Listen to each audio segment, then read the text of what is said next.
Tu es prête à faire un bébé? Oui. S'il vous plaît, soyez doux. Thierry, qu'est-ce que tu fais? On va être en retard.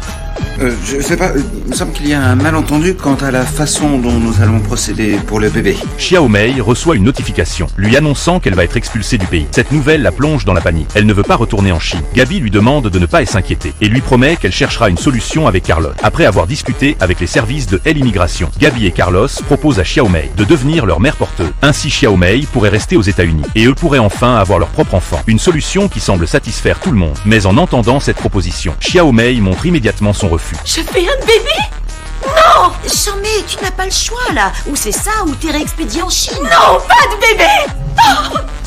Pour la convaincre d'y accepter, Gabi lui prépare un chocolat chaud et lui demande d'y réfléchir encore une fois. Elle lui explique qu'elle la considère comme un membre de la famille et qu'elle espère simplement qu'elle acceptera de les aider. C'est que 9 mois de ta vie, enfin. Je serai perdue après. Perdu? Là, en bas.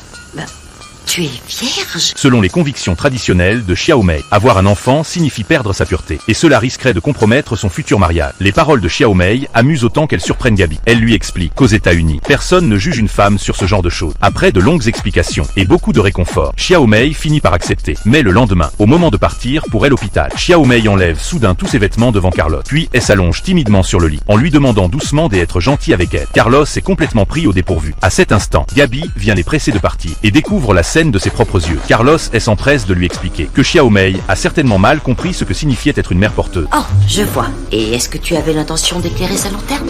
Oui, j'allais justement y venir.